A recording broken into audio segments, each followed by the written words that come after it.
Hello বন্ধুরা, আসসালামু আলাইকুম। তো চলে আসছি আরেকটা রান্নার ভিডিও নিয়ে। সন্ধ্যা টাইম নাস্তা বানাবো। আমার হাজবেন্ড আমাকে সময় দিয়েছে মাত্র 10 মিনিট। বলছে 10 মিনিটে যা পারো তাড়াতাড়ি বানায় দাও।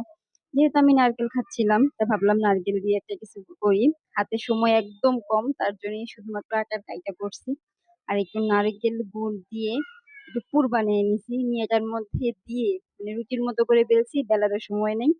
হাত দিয়ে চেপে চেপে একটু মোটা করে রুটির মতো করে বেলে এখন এটাকে আমি সুন্দর করে তেল দিয়ে উল্টে পাল্টে ভেজে নিয়েছি। তেলটা একদম হালকা দিয়েছি, যেহেতু ও বেশি তেল খেতে চায় না। আর দেখো, একদম হালকা করে ভেজেছি তেলে, শুধু এপিট ওপিট একটু লালচা লালচা করে ভেজেছি। আর এটা হচ্ছে ফাইনাল লুক। আর ভিতরে দেখো, ছিললেই পুর। এটা অনেক গরম ছিল, যে কারণে আমি ছিলতে পারছিলাম না। অনেক ট্রাই করে অনেক কষ্ট করে ছিঁড়ছি, একদম গরম। আর ভিতরের পুরটা দেওয়াতে জিনিসটা ভীষণ মজা হয়েছে। তোমরা বাচ্চাদের সন্ধ্যার সময় এই নাস্তাটা অবশ্যই বানিয়ে দিতে পারো, বাচ্চারা খুব মজা করে খাবে।